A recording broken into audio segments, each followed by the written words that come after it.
Let's talk market. How's the market? Great. All right, not just great. Some real stuff. What do you got? Jennifer, what did you tell me yesterday? I mean, I feel like it's heating up the past, it's in the end of last week, over the weekend. I felt a change. I felt like we were kind of slow to Labor Day, then obviously Labor Day, and then that storm, I think. Correct. So, again, I don't make this stuff up. I've been doing this for 30 years. The year takes the same cycle every year, right? Kind of told you August 15th, September 15th.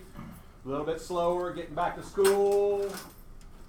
Last holiday, Labor Day, we did have a little Irma in there.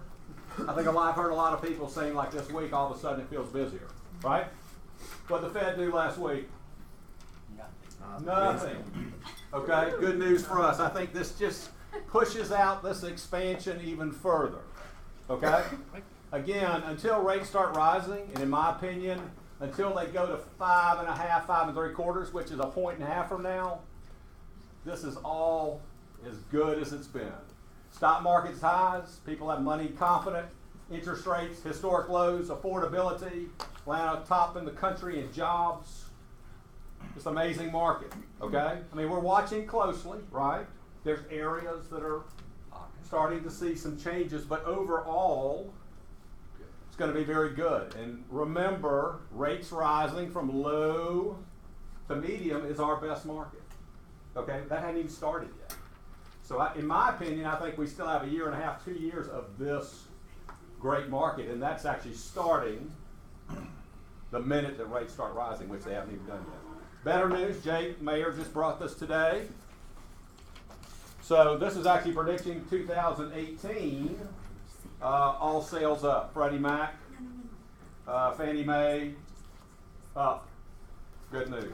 All right, I think y'all get it. Everyone's back in force. We're doing big business. I think you get it. All right, let's real quick do profit share, and then we're bringing Bob on. Okay. As you know, we're a company that gives back 48% of our profits to agents. A lot of people in this office have participated in this for a long time, and there's some amazing numbers. So, if you want to know how you yourself can receive profit share, come see me. Love teaching this. I'll sit down with you for 30 minutes, show you how it works. But these are the people that received August profit share in September. So, $1 to 100, Carla Jordan, Dion Stokes Hicks, Deb Martino, Loran Cowan, Ernie Hartfield, Rob Carino, Randy Lip, Ellie Locklear, staff can do this. Vancia Shepard, Chin Lamb, Tara Gaines, Debbie Crawford, Jessica Schulte, Joe Cannon. Getting even better. 100 to 200, Patricia Alexander, Charlie Lockwood, Apriya Brown, Bob Fasella, Kevin Proops, J.M. Scott, Felicia Adams, Lynn LaCroix, Rosia Fausto, Daniel Polito, Clax Underwood, Dan Bangs. Even better, 200 to 500. Now we're getting somewhere. Night out on the town. Chris Knott, Aaron Cotterill, Tom Florence, Kathy Haas, Kelly Coker Gibbons, Michelle Morales, Bernie Smith, Dave Thomas, Dave Evans, and Steve Spears. Woo, 500 to 1,000. Like the number up there. Adriana Azera, Rocky Kaufman. A lot of people getting bigger numbers now. Jeremy Norman, John Damiano, Doug Alexander, Pete Fry, John King, Becky Wynn Evans, Terry Fry, MJ Thomas, Amisha Mason, Virginia Moran, Jim McCarty, and Michael Martino. Woo, now we're talking. 1,000 to 2,000. Rashad Arnold, Tori Easterling, R.J. McCarty, Jean Bramlett, Beth Boswell, and Diana Bowers. 3,000 plus. Cynthia Pierce, Bill Haas, Arden Feynman. Lunch is on Cynthia's. Everyone to Cynthia's house this afternoon. This is a real thing. Bob can vouch for this. In the early days, back in 99, 2000, we were told of this profit share. It's quite beyond what anyone imagined. They said it wouldn't work. Said it wouldn't work. In my first year, 2001, 12,000 agents nationally. They gave away 12 million nationally. Currently, we have about 160,000 agents. This year, probably give away 160 to 170 million. It's a pretty cool form of passive income. Come talk to me. All right, let's move on. So, a lot of you know Bob, a lot of you don't. Bob is the... Hi.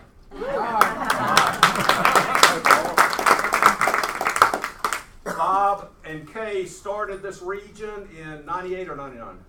October 1st, 1999. 1999. Wow. Ceremony coming up. Next Monday. Wow. No, actually Sunday. There we go. Yeah. So- and we're celebrating this Saturday night. We're going to have dinner together for our 17 years in business together. How about that? That's incredible. So truly, if you've watched this region over the years, number one run region in the country. We've been number one in almost every metric since 2004. A lot of that is, most of that, almost all of it is because of Bob and Kay. They're both very savvy business people. They've made a lot of very good decisions in this region. We've gotten business with a lot of good people, which was our good decisions. Well, that was one of your good decisions. You actually hired a lot of good It people. was our best decision. Right, and that is true. So, Bob is a very good businessman that has done very well in the financial game, which we all are playing. We're all playing the game of trying to get to financial independence, meaning our passive income equals or exceeds our standard of living. So, Bob can teach us a lot today. So, realize this, just asterisk up front. This is a 3-hour course that Bob is condensing into 40 or 45 minutes. So we're 42 and a half. there we go. So we'll probably go fast. And you know why? Because Brad said, which I agree, that you all are the smartest agents in the region. So can we jump out? Come on in, their seats up here. Okay, so everyone stand up. Let's give a big welcome for Bob Kilinski.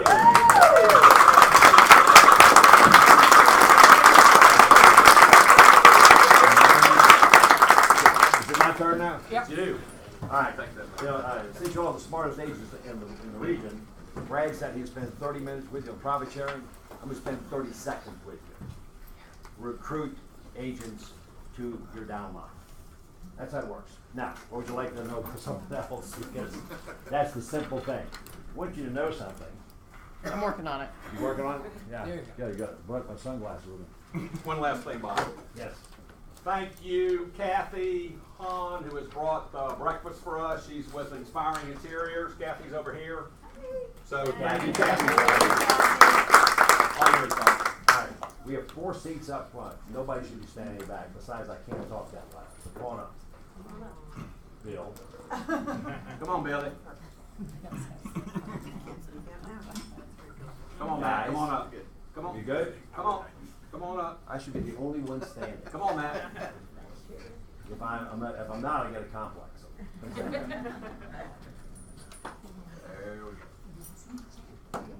Profit share. My wife Linda, who was an apps coach and a bold instructor, and didn't sell real estate in the 17 years I've known her. Makes $4,200 a month in profit share. Yep. Because she recruited a couple people. Who recruited a couple people? Who recruited a couple people? Who recruited a couple people? Yes, ma'am. You remember? Everybody just keeps going. Yeah. So it's not that. It's not a brand. You know, when I tell you how much profit sharing I make, it sounds like I'm bragging. I'm not bragging. I'm actually just telling you some facts and saying this is just incredible. When Kay and I look at our profit sharing checks, and they're in the 5-digit $50,000 range per month, I have 3 people in my downline. Kay has 13 or 14. She knew a lot more people than I did. But the point I'm making is, the company was 5,000 agents when we started, and grew to what now, 160,000? You know where we're headed? And by the way, 35,000 or more get out of the business every year, and about 40,000 to 50,000 get in our company every year. So the people that I recruited, K-recruiting, have long since gone. And the people that the other people recruiting have joined the company. So a lot of people say, well, it's too late, I should have been there the first. And I make tons more money in profit sharing than Gary Keller himself. Now, he was, the last I checked, he was the first guy in. So, be careful what myths you tell yourself or don't learn about. I'd go spend the 30 minutes with Brad because he knows the code. He'll tell you how. He'll make it easy for you. All you have to do is grab him on the rope and hold on and go do it. But that's the same thing about listening and selling. He can tell you how to do it, but until you go do it, no commissions are paid. Is that right? Or is there something different here in Dunwoody I'm not aware of? All right. Regular scheduled program. Backdrop. There are about 1 million agents in the real estate business in the United States today. We've been in business, the way we've been in business, about 75 years, since World War II. How many do you believe, percentage-wise, are actually running a business inside the brokerage business, inside the brokerage industry? What percent of people today in the real estate business are running a business platform in their brokerage world? 20%. Less than 1. Less than 5. Less than 5. 2%. What? 2%. 2%. It's about 5. That means that 95%. Somebody's phone is not mine. Couldn't be mine either. 95% or 950,000 agents across the country are running their operation like practitioners, self-employed practitioners. I assume most of you, if you're attached to Keller Williams, especially the Brad operation, have read the book Cash Flow Quadrant. If you haven't, write it down. Cash Flow Quadrant by Robert Kiyosaki. Cash Flow Quadrant. He's the author of Rich Dad, Poor Dad. And what he said in his book, which was so profound, is he simplified things. He said, in the economy that we know, especially the capitalist economy, you are either an employee, self-employed, business owner, or investor. That's the quadrant. He also made another distinction. He said, if you're on this side, you are working for what they call active income. You have to show up. If you're on this side, you're working with and receiving passive income, something that Brad just talked about, the profit shares. Either work for somebody, work for yourself, which I believe the majority of this room do. You're a business owner, like some of the people in this room, and you're an investor, which may be many people in this room. Right now, that's what we're concentrating on. That's where 95% of the realtors of the American economy, Canadian American economy, are working in the economy. Now, when I teach this class, I always ask the question, I said, can you think of any other thing that could classify somebody that's part of this economy? And on occasion, I get a hand in the back of the room, somebody says, unemployed. And I said, no, that's outside the quadrant. So the truth is, this is how you're earning money.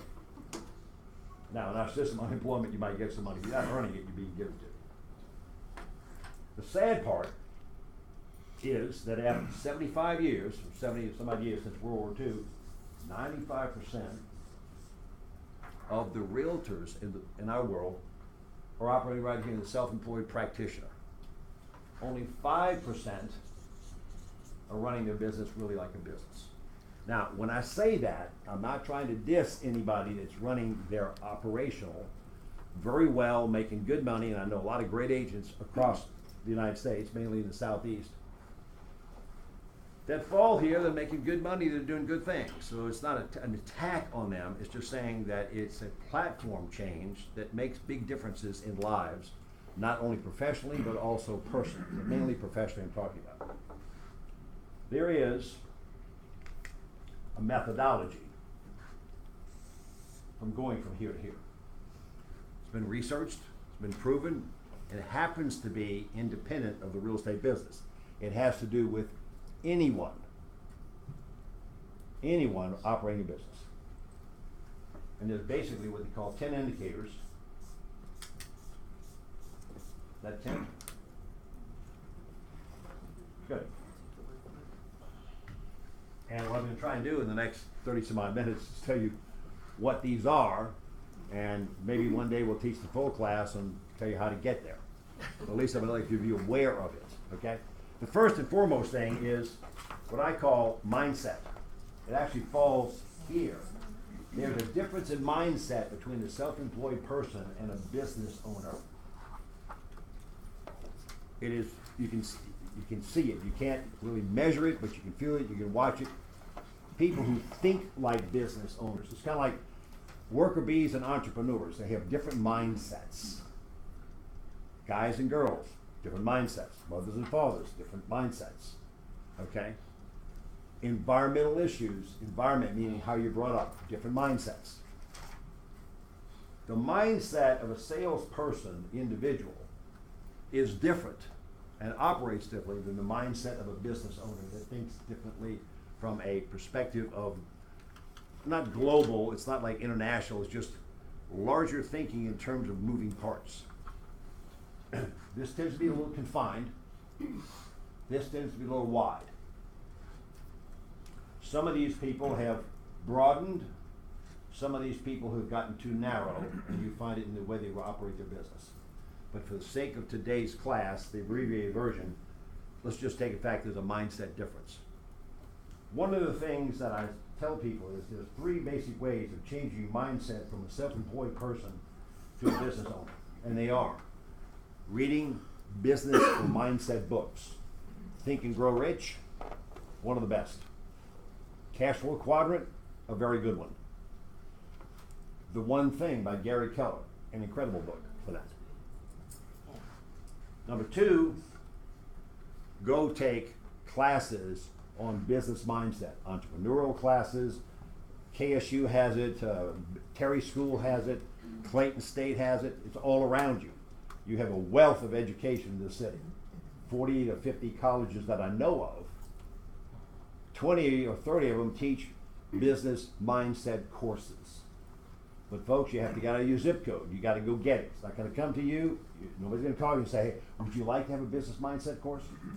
And it ain't going to happen. You have to have the mindset of at least learning based, inquisitive, to go search that out.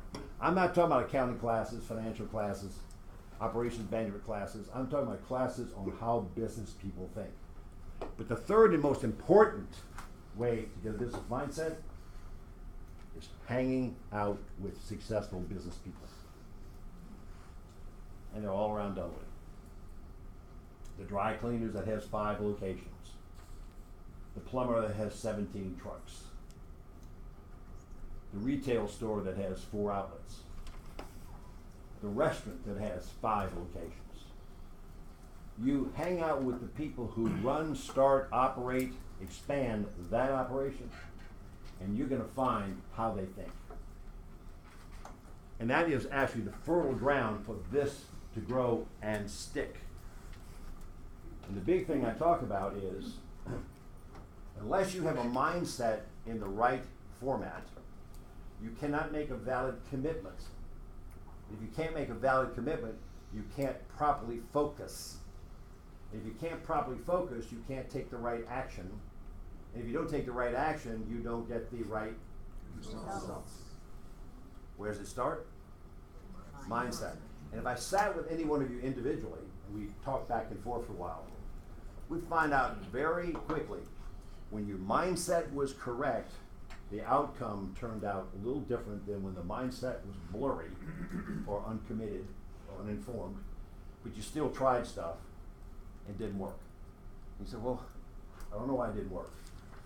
It didn't work because this wasn't aligned properly. It's like going to the mental chiropractor. You know, if you want to be healthy, your backbone's got to be straight and spaced properly so all the nerves and the organs can operate. When that gets out of line, all other things start to get out of line. So people go to the chiropractor, get back in line. Well, it's maybe a visit. Mindset's not a one-time visit. Mindset is a continuous correction building on of how you think and what you perceive. And until you're willing to say, you know what, I need to go to mindset checkup school, because me, I think I'm really cool. We got it all together. My world's working fine. I'm totally contained in the circle. Till you start challenging yourself to say, let me go venture out of my mental zip code. That probably won't happen. So the rest of the class is mechanical. That's the big theory.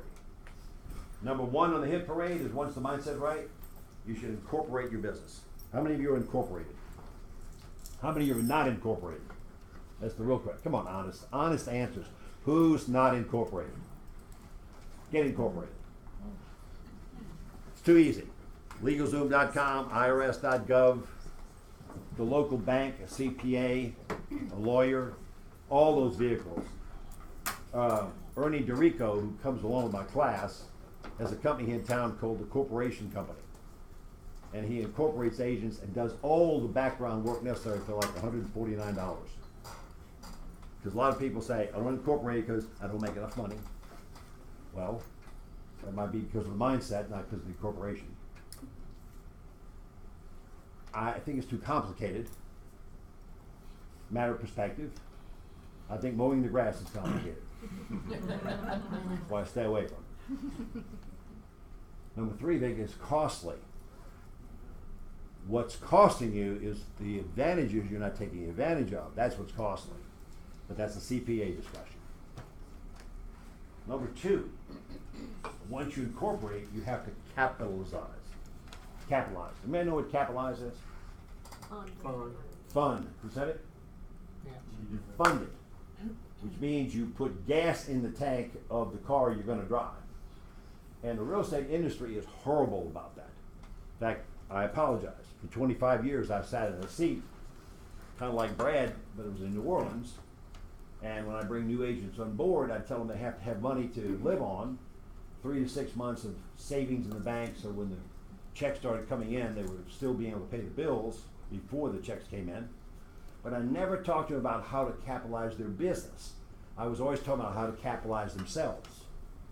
And by the way, when you incorporate, that's when you separate yourself from your business. You put your business over here in a corporation, and you put you over here in a personal world. And 95% of the realtors of the world combine those two worlds. They think this out as a job, not as a business. And the business is separate from a job. Job is you, business is something else. But you have to fund it. The real estate industry for so many years, still is, says, come on in, it's easy. Some companies will pay you pre-licensing and post-licensing. They give you the cards, give you some signs, get your lockbox, show you where the phone is, and say, go get them. And then what do?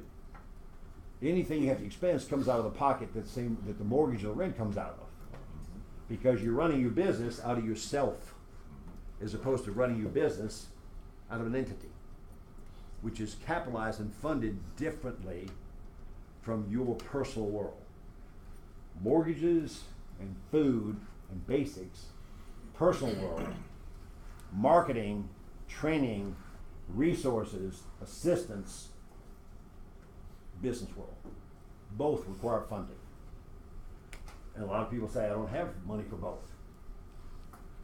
It's a whole discussion that we have on how to raise money. I bet you when you meet a client that has great cash flow, 2 good jobs, a lot of cash flow, but no down payment, you find a way to get them down payment. And why do they go do what you say? Because they want the house. Why would you do what I say? Because you want to have a business. But that takes mindset. It's about mindset. So you start shutting it down and say, well, give me the 9 reasons why I can't raise money. Go back to mindset school. Because once you get the mindset, I don't have to convince you on anything. You'll ask me about it or somebody else, like Brad, or how I can do the next step. But until you have the mindset, it's sort of inertia. Once you have the mindset, it's momentum. Number 3, you have to separate your checking accounts between business and personal. And Cheryl has told me, she says, Bob, the reason you don't get asked back is because you tell the agents they have to have 7 checking accounts. So okay. Cheryl, don't you tell the team leaders and the OPs they have to have 40 appointments? Yeah. I said, do they come back? They probably don't want to, but they do. I'm sorry, I'm telling it like it really is. But you should have 3 accounts for your business. How many accounts do we have at the Market Center? 6. Only need 5, but you got somebody else probably, a what? Slush fund. Secret account. Party fund. Party fund. All right, good. Y'all were the smartest. I was told. Market Center, by model, has to have 5 accounts: trust, commission, reserve, capital, operating. An agent business needs to have an operating, a capital, and a reserve account in the business owned by the corporation.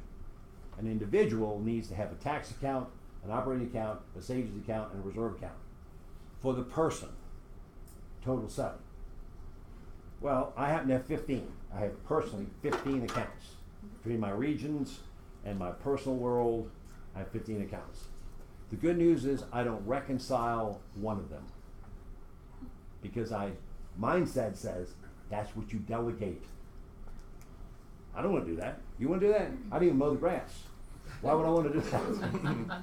But I have to have them for proper operation. So instead of saying I don't want them, I find a way to have it done without me doing it. That's mindset, folks. It's business thinking. That way you can elevate yourself to go through things that you are capable of and should be involved in. Like what? Lead gen. Yeah. Balancing check accounts makes you no money. Lead gen makes you many money. So what do? Just because you don't want to do it doesn't mean it doesn't get done. And that's what a lot of people do. They eliminate things they don't want to do as opposed to finding a way of getting them done without them doing it. That's a perspective. That's a mindset school. It all goes back to here. Number 4, you have to have a budget. Do we not have a budget here, Brad? Do we not look at it seriously, ALC members? Are we not involved in the budget process? Staff, right? You can't run a business without a budget. Actually, you really can't run a really good, intelligent financial life without a budget. But I know so many people who their budget is a combination of their memory, their credit card statement, their bank book, if it's sort of kept up to date, and the ATM card with floating receipts that are somewhere that I knew I took the money out, but I don't know where it went. That's the typical budget at this level. The budget at this level is succinct by category, and by the way, your company has given you QuickBooks, an accounting system, all kinds of resources to take advantage of, because you don't have to invent it, you just have to use it. Learn it and use it. A budget is forecasting what you're going to need, and then a discipline tool to stay on course, but only if it's in writing. I'd ask you how many of you have written budgets for your business, but I really don't want to know the answer. But we conduct a class. What? We have a class in October planned for next year. I'm happy to hear that. Based on that class, how many people have a budget? All the people that went to the class have a budget. Well, its purpose is to set you up, and whether Oh, or I not know you what the consistently- purpose is. I'm really good on purpose. I got a locker in the gym that's got a great purpose. I haven't seen it in a while, but it's got a great purpose. Those clothes are a healthy group. They really are. Budget and the twin to the budget is a P&L. Profit and loss statement, which also we have here. Why do you have a P&L? What's the reason for a P&L? Personally or business-wise? What do you think it is? Keeping score. Keeping score. Now, here's the fun part. I'll meet people who have a budget that don't have a P&L, or they have a P&L, don't have a budget. I'm thinking, well, where's the information come from? See, budget is data. P&L is data. The comparison of the two is information. It's kind of like going on a trip. You got it well planned out. You know where you should be at any moment in time. But you're driving and have no clue where you are. So you look at the map and say, well, I should be there. But I have no measurement to know where I am, so I can't tell whether I'm good or bad. Or I know exactly where I am, I see the mile marker, but I have no clue where I'm supposed to be. A budget is where you're supposed to be, and P&L is where you are. Comparing the two tells you whether you're on schedule and the right place at the right time. Do we not compare budgets and P&Ls here at the Market Center? Monthly? And what do we do about it? Could you, if we just had the P&L, Brad, but didn't have the budget, what would we do with the P&L? Exactly. We'd say, gee, that's a nice P&L. It says that we spent this amount of money. But how much should we have spent? Or are we over or under? We're on track. I don't know until we have a budget. But if we have a budget and no P&L, what happens? This is where we should be, but I have no clue what we did. Actually, our ALC, every meeting brings their P&L and announces their profit for the month. Good. Do they bring their budget? Well, that's factored into their profit, so. If the ALC personally brings their P&L and their personal budget together, Yeah, they're announcing their profit for the month, so they would have had, well, you're right. no, They need they to can budget. make a profit of 10,000, but they were supposed to make a profit of 14. You're right, So they're 4 behind. right. But they're giving themselves a big hand on the back because they were at 10, which is better than last year, which was 7, which is true. But that's comparing it to the past, not to the present. And therefore can't dictate our future. Come on a full course, we'll have a full conversation with this. This is the basics, folks. The basics of a business platform in the real estate brokerage business is being incorporated, capitalizing your business, giving it funding, giving it nutrition. It's like, and I'll say this is true. It's like realtors buy a brand new fancy car, their business, and they only put 1 gallon of gas in it. They don't want to spend the money on a full tank. Maybe they don't have the money for a full tank. So you find them going from service station to service station, 1 gallon at a time, and they don't understand why they're not making progress. That's because they needed a full tank, which took more money than one gallon. So they could go about using the resources of their new car that they bought and put their energy into by going to pre-license and post-license school and coming to an office, but then they put themselves on a restricted diet with no energy and wonder why things aren't happening. You have to have capitalization, and you have to have separation of monies, because I can't tell you the number of realtors I've seen over my 47 years that when it comes time to estimated taxes, they are looking all around for where that money is.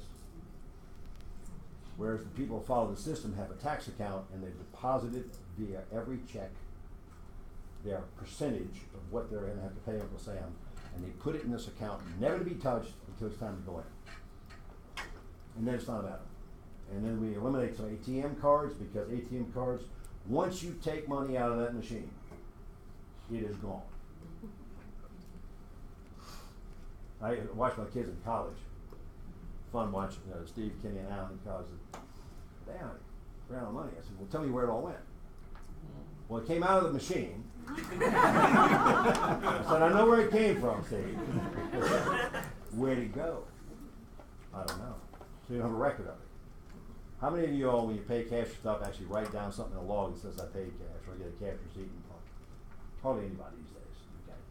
So the name of the game is be careful about the ATM and that little card. It has a way of leaking. Separation creates discipline. Discipline reinforces mindset.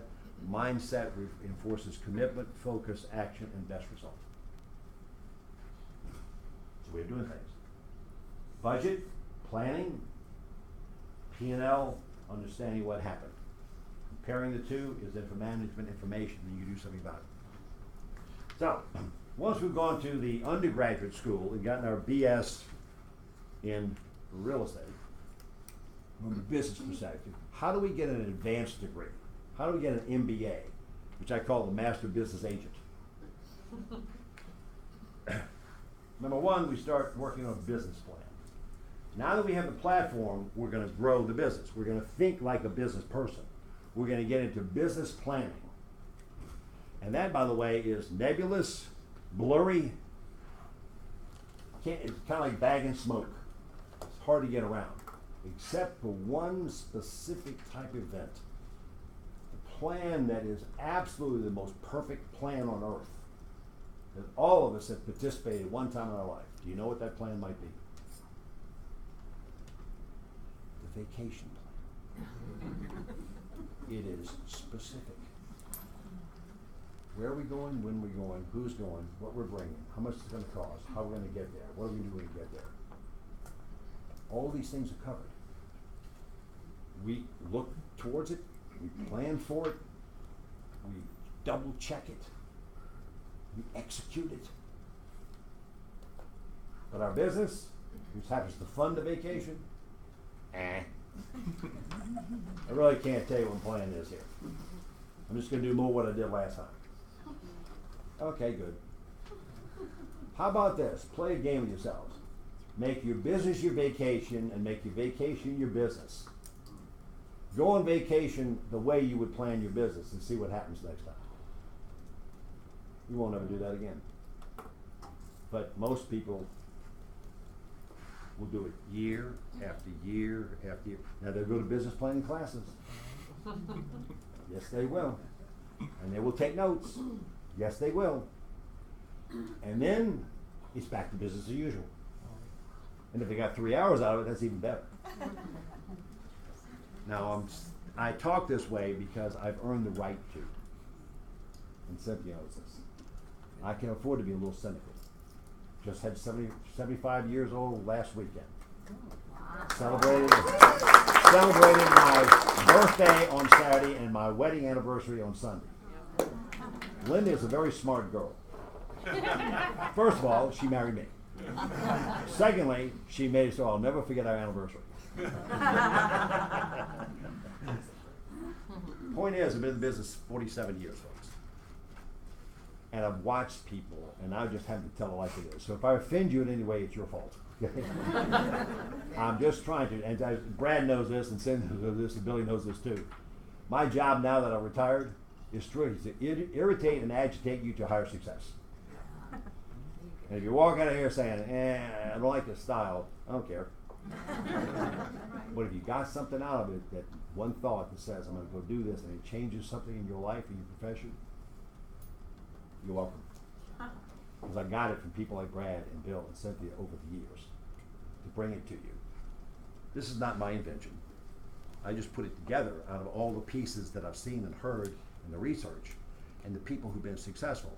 I'll bet you, not to put anybody in a spot, but I bet you the Bills and Cynthias have most of this, if not all of it. And the people that you see that are running their business like the business. There's an underground here, like underground Disney, all little parts and things moving around. It looks easier on the surface because all the little things are going on underneath. That took years and years of planning and perfecting and tweaking and pruning and whatever else. But business planning is the start of where your business grows. It gives you the pattern of what you're going to do to actually earn the money you say you want to make. And a business plan is far more than what I call the mathematical waterfall. You know what the mathematical waterfall is? I used to do this, call my agents in once a year. We do this planning for next year back in New Orleans when I sat in the team leader seat. I said, okay, Mary, how much money do you want to make next year? I said, Bob, next year I want to make $150,000. I'm looking at her full. This year she's made $47,000. But she's going to make $150,000, 3 times more next year. I said, well, Mary, how are you going to do this? So let's do an exercise. So we say $147,000, $150,000 divided by average commission check. How many transactions do you need? We bring it down to how many contracts you got to write. From how many contracts, how many presentations you have to make. From how many presentations or appointments you have to have. How many calls you have to make. I say, Mary, it's really simple. If you make 2,000 calls a day, you'll make $150,000. Yeah, okay. Great business plan. Mathematical business plan is a key part, but it's not the only part. You certainly wouldn't plan your vacation that way. You're going to go through all the different categories of what you need to do to put it all together.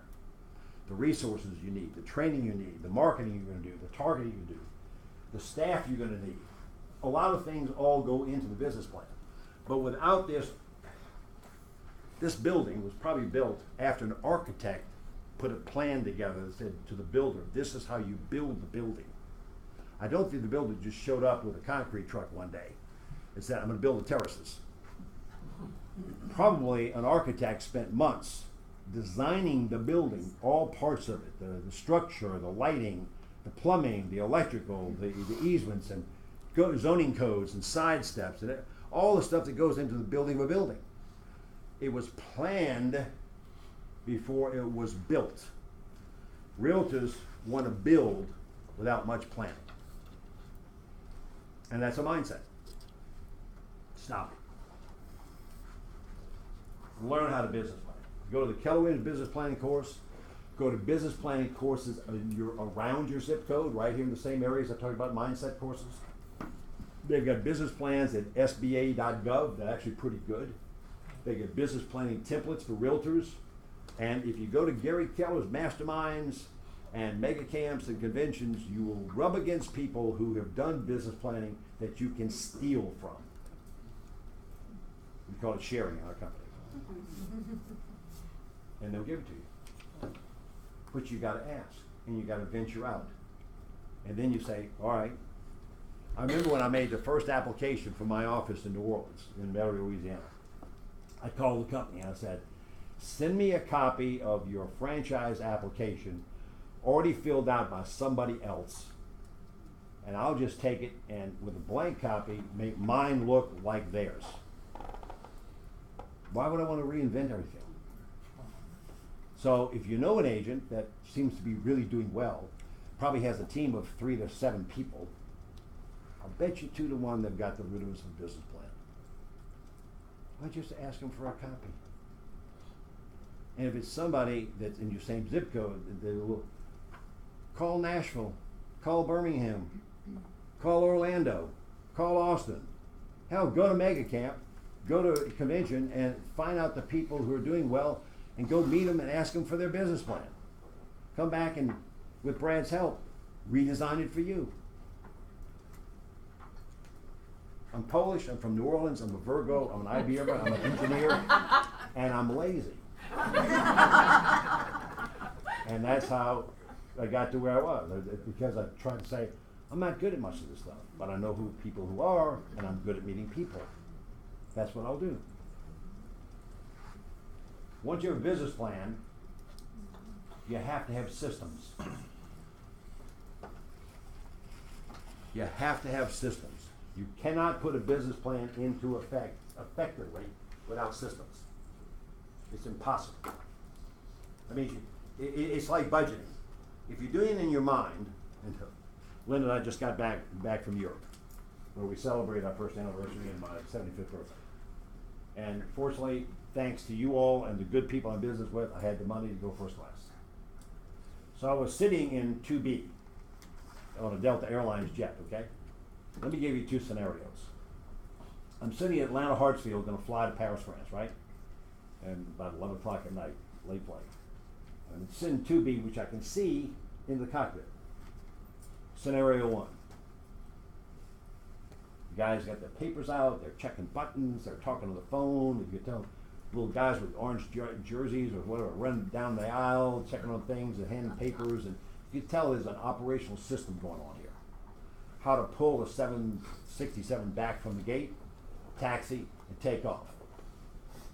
Now, Delta does this, what, $3,700 times a day around the world, okay? They probably have this systemized by now. So they're doing all the things that make me feel comfortable. But let me give you scenario B. I'm sitting in seat 2B, I'm looking at the guys up front, and they're all doing this, and the pilot turns over to his co-pilot and says, hey, Larry, have you flown this plane before? Larry says, yeah, Charlie, a couple times. Have you flown out of Atlanta? Yeah, my last 2 trips right out of Atlanta. Okay, we're going to do it the way you did last time. I'm out of 2B, I'm on the concourse. Mm-hmm. I'm off that plane. Mm-hmm. Or it's going down. I know. That's what we do as realtors. Now I'm exaggerating for a purpose. Because if you don't have it systemized, and by the way, what book do we have, Brad, around here? MREA, that has systems and an operational manual in it. And by the way, if you don't have a system for something, I bet you somebody you know or somebody they know has one. And there are about 25 systems that an agent needs really to run a solid business. There are 174 tasks, but there are about 25 systems. Cynthia, let me ask this question. Yeah. Well, first of all, I know you're not going to have the same answer I'm going to have, but that's okay because you're successful the way you are, and I'm just getting stats from other people. I've never done this. In a 20-year career of a senior agent, how many open houses do they have or hold or have held for them? 20-year career. Altogether? Altogether, the big number. Well, let's say two per month times 20 years. 2 per month, that's 40, that's 24 times 20 years. And, okay. 100 times 20. Okay, the answer is about 1,000. Yeah, Okay. Kind of NAR national statistic. maybe a few more. They have one weekend, other than the 2 holiday weekends, big time, okay? Held by some other people for the most part, okay? But do you think after the 5th open house, what changes in an open house from week to week to week to week to week? Sometimes people are gonna come, sometimes they're the same ones. Yeah, but what changes normally? The address. That's it. That's it. So let's not overthink this. So therefore, we ought to be able to do it the same way, checklisted, systemized every time. Trust me, in the 25 years I sat in the seat in New Orleans, when I did go on Sunday on occasion, I'd see agents that had been in the business 17 years sliding the home plate back to the office because they forgot the key, or they forgot to tell the owners. I mean, or they forgot their twirly sign, you know, the old twirly signs we used to have. Say, give me a break. You've done this how many times? And you're still thinking it out of your head as opposed to systemizing it? Danger. All right. Staffing. You have to have staff. Whether you have it virtually, whether you have it part-time, or whether you have it hired. Remember what I said about mowing the grass? My wife, Belle, the mother of my 3 incredible kids, and I had a similar objective. We wanted our house to look good, we wanted the yard to look good, we wanted the grass mowed. Here's where we split apart. She wanted me to mow it, I wanted to play tennis. Right, Bud? Yep. Okay. So, you can imagine, we were married for 35 years, and therefore I mowed the grass for 35 years. But the point is, we wanted the grass done, it didn't mean I had to do it. Where agents go wrong is they really don't understand for the most part, okay? I realize I'm talking to the smartest group in the region, so this is probably not applying to you. Leverage. Delegation. Delegation with inspection. Delegation with specific requirements and therefore then follow-up, okay? I don't care whether it's paying the bills or setting out signs or contract to close or listen, whatever it is, at the level you get, you got to learn to delegate and move back from the day-to-day operation because this is serious day-to-day. This is everything. I'm president and janitor right here. Here, I have a different flexibility, I have a different responsibility, but I have a different mindset of how things work. The first staff member I would hire is my personal assistant, and I use this term loosely, minutia manager, which is all that stuff around me that I have to do that makes me no money. Thank God when I got back from Europe, there's an envelope from my assistant who lives in Navarre, Florida, and in it was the registration card and the little yellow tag for my Infinity. A little note, it said, Bob, take the yellow tag, put it on the white car. And remember to make a copy for your desk and put the original in the glove compartment. Love, Mary. My assistant since my wife died in 97. Pays all my bills. I don't get mail. If I get mail, it's a mistake. Hopefully it's a thank you note or something, but I don't get mail. How I do my taxes, Mary sends my P&L and all my results that she has kept track of QuickBooks from Navarre to my CPA in New Orleans, where I'm from. He does all the taxes. He sends her the originals and a copy. She sends me the original FedEx with an addressed envelope and everything ready to go. All I need to do is sign and put it in this envelope, and it goes off the IRS. That's how I do my taxes. But you check the numbers. No. I wouldn't know if they're right or not. That's what I have Mary and Charlie for. Trust her a lot. I do. Because what would I check? It means I have to check all the way back. I check the numbers monthly when they come in my reports to see. So therefore, the end of the year checks out with the 12 months. But other than that, it's like Charlie knows it's deductible more than I do. I code according to what he said. The system we have coding and receipts and all that stuff. I follow it. Brad's seen this, and Cynthia's seen this, Billy's seen this. I sit down when I finish at a restaurant. The bill comes to me. I sign it. I code my copy right then and there for my CPA before I put it in my wallet. It's a system.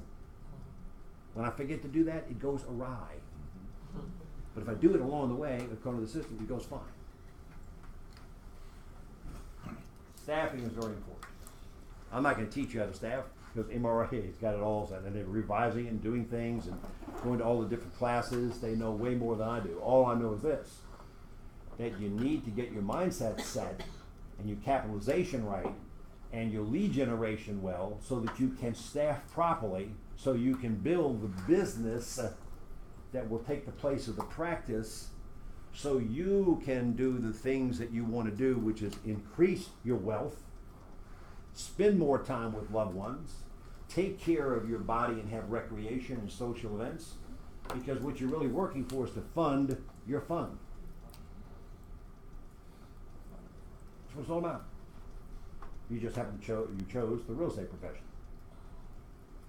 Well, you did that physically. Some don't do it mentally, but they do it physically. I want you to do it.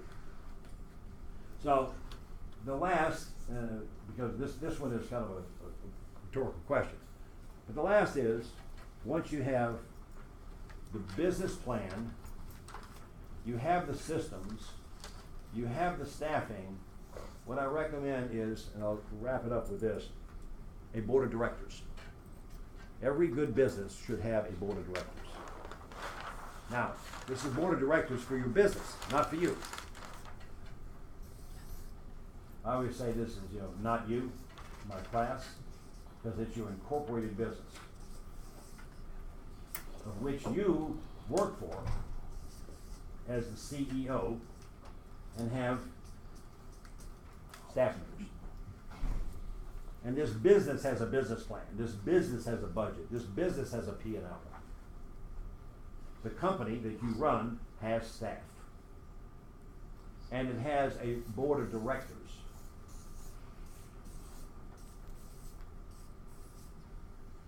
And here's on your board of directors. First of all, your team leader. In this case, Brad. And if I were Brad, when you come to me and say, Brad or Bob, would you be in my board of directors? I'd say, Sally, I'd be happy to be on your board of directors. In fact, I'm honored. But I want you to show me you're really serious about this and not something you're doing because you went to this guy's class. When you go do these 5 things and come back and show me that you have incorporated, you've capitalized, you have your account set up at the bank, you show me your written budget and you have your P&L going, I'll be happy to be on your board of directors. Why would Brad say that? Brad's time is very valuable. Brad's time should be spent with the people who want to build their business. How do we know you want to build your business? I want to see commitment from you. I want to see that your mindset is developing along the way such that being on your board, I will actually be an asset to you as opposed to just a police force. Number 2 is anybody with a serious business mind has a paid coach. Whether it be MAPS or Brian Buffini or a business coach, not your husband, not your wife, not a friend, a true business paid coach. Why paid? Skin in the game, folks. Skin in the game. Then I want you to have a mentor on your board. And what's a mentor look like? Yeah, kind of that way. A mentor is someone that you want to be like in the next 2-3 steps of your growth in your business. If you're a level 2 according to MREA, you want a level 4 or 5 agent as a mentor. If you're a level 5, you want a level 7.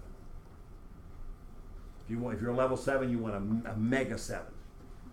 Somebody really has been there ahead of you and can give you good strategies and good suggestions on how to solve certain issues. The next person I want on your board is a peer partner. Someone just like you that's trying to achieve something just like you, that's in the same place just like you. If I want to stop smoking, I want to get with somebody that wants to stop smoking. But they have to be smoking. I'm not going to peer partner with a non-smoker to stop smoking. That's a Jimmy Cricket. I want somebody that's going to struggle with me. If I want to walk every morning at 7 o'clock to get healthy, I want somebody to walk with me okay? You got the picture? Going to the gym, I want somebody to go to the gym. A peer partner. Doesn't have to be in the real estate industry. This one does, that one doesn't. They just have to be on a path of success like your path of success. And the last person on your board, what I call you BFF. That person in your life that loves you so much, they'll actually tell you the truth. Cynthia, can you guess who that is for me? Linda. Solid. Kay. Jay. Of course. There's a no holdback policy in our Yeah, relationship. None. Straightforward. Even if we're knocked down, drag out, I know where her heart is. She knows where my heart is. Did she change her shopping habits yet? No. Oh. Well, yeah, she's changed hers a little, and so have I. Yeah, she now goes to Nordstrom Rack. And you guys? I go to Walmart Plus. We get along fine. All right. That person that can basically talk to you, that's got the key to your side door emotionally, psychologically, it should not be a relative. Some cases it is, but it shouldn't be. I'd hope it'd be somebody else. Because in a relative relationship, there's other things going on besides this. Okay? But you know who that person is. And here's the deal. This is coach, peer partners daily. You talk to your peer partner daily. 10, 15 minutes. How you doing? What'd you do? What's going on? And good, bad. It's the yin and the yang. You're up, I'm down. I'm up, you're down. We're both up, we're both down. Bottom line is, it builds a rhythm. You talk to your coach weekly. You talk to your team leader monthly. You talk to your vendors probably 2 or 3, your mentor 2 or 3 times a quarter, because this is issue based. How do I hire that first assistant? How'd you do your budget? Tell me about your business plan. You BFF, they'll find you. Wendy. Now, if you're really serious about running a business, you go to another level. You say, once a quarter, I have a telephone conference with all of them on the line, and what do you think they have of mine? Since they're on my board of directors. Right? Well, they have your best interest. They have they have your budget, they have your P&L, and what else? Business. Your goal structure. Okay? Business plan, everything. Your business plan, your staffing model, your marketing, which is a subset of your business plan. They have this. Okay, it's kind of like the doctor. He needs blood test, the X-ray, the MRI, your temperature, your height and weight. You gotta have all the information. I can't help you without the information. So if you don't have it, you can't give it to them. And if they don't have it, they can't help you. So if nothing else, do it for them. Circle of accountability. Yeah, right. If you don't do it for yourself, do it for them. Then they'll help you. And the big leaguers, once a year, have a retreat where all of them come in and they spend about a day and a half reviewing and planning. That's not cheap. To fly a couple people in, pay for their time, set them aside. You got to take yourself out of the business. You got to prepare for that. So you got capitalization and understanding your budgeting process for the big picture. here's what I know. The people who do this gain income by the hundreds of $1,000s per year. The people who don't do this may gain $10,000, $20,000 per year. But the people who did this are spending money to make that happen. But why are they willing to do that? Mindset. Thank you very much, folks.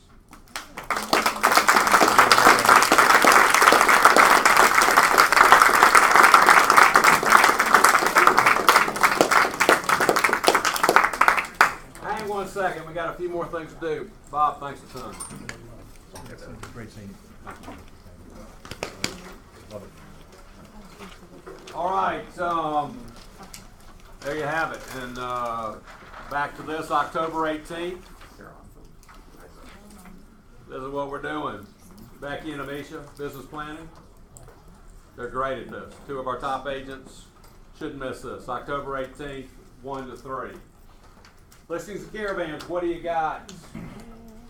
We have a agent open house and giveaway for Starbucks cards at 808 Stratford Court in Stratford Manor, right off Pitts Road, right in Dunwoody. Excellent.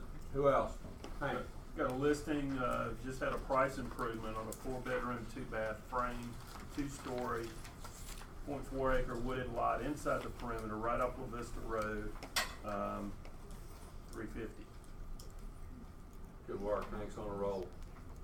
I have a listing in Douglasville. It's a 4-bedroom, 3-bath on an unfinished basement with the sheetrock that's already downstairs for you. It's $255. So if you have any buyers in the cul-de-sac, nice to meet you.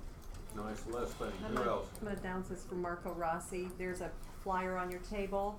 He's having an open, a caravan in Candler Park, Freedom Park. Lunch served, first 5 agents receive a bottle of wine. Beautiful listing. How much is that? $725. Marco's only been in business like 3 months. Yeah, he's getting listings like this. He's awesome. Cynthia. 2 weeks, Fenimore coming on the market, 1875. I can show it. We're redoing floors and stuff before we go live. Bill Haas, where are you? You need to sell it again. So Bill and I co-opted on a sale in Fenimore a couple, 3 years ago. So Kathy and Bill, they went to Caravan, but they can come sell it. But anybody, please keep your high-end people in mind. It's a great, great house. It's fabulous. Gated community, 1875. Nice, very nice. Who else? All right, so One more thing. you got a caravan. Oh, It's not caravan.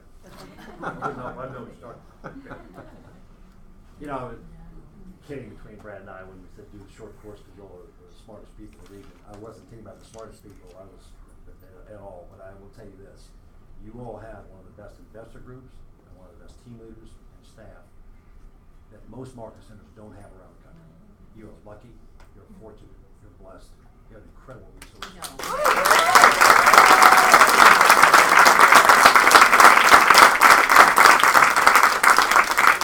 Thank you, Karen. thank you, Bob. So 2 ideas as we leave. One, Bob said it a bunch of times. You can go to courses all day, write a bunch of stuff down, but you've got nowhere if you don't implement something, right? Right. This is the 10 right here. Also, a lot of people, again, I've been with the company since 2001. I brought a lot of people to the company. I love the company. And I tell you, as agents, when you want to build your downline, generally you bring me a name of someone. Generally, I will say, you go to lunch with them first. Let's heat up that relationship. And a lot of you, especially new, kind of go, well, what do I talk about? Right? And I tell you, the best thing to do in this meeting is to actually teach them. Teach them something that's not working in their business or that you know that will help their business. We're already a long way there. You just wrote all this stuff down. I guarantee you almost 99 out of 100 people have no clue about how to go from here to here. And all you got to do is talk these 10 things. Practice it with scripts. You bring them to me at that point, it's over, right? Nobody knows. Nobody knows this, right? Right. You have totally helped their career and getting out of here and going to here. This is what we all want. So thank you, Bob. This in a very easy, quick, condensed format. There we are. All right, so we're a little bit past time again. Incredible time. Things are heating up again. One last thing, pig roast, 5th annual, 6th annual, home of Bill and Kathy House, 5th annual. 5th, 5th. Which makes it really the Saturday, October 14th. Again, 3 to 6. Bring your spouse, bring your significant other, bring your date, bring your kids. It's a phenomenal, phenomenal time. Actually, night before, stay there all night if you want. Cook the pig. We always have at least 30 people there still at midnight. Who has it? Yeah. Just want to remind everybody that on October 21st, we have the Habitat for Humanity Keller Williams Day. You can bring your family and friends. They don't have to be an agent to come. They have to be at least 16 years old. If you're interested, you can meet me after the meeting, give me your email address, or you can go to the email and click the link. It's going to be from 7:30 to 3:30 p.m., and lunch will be provided.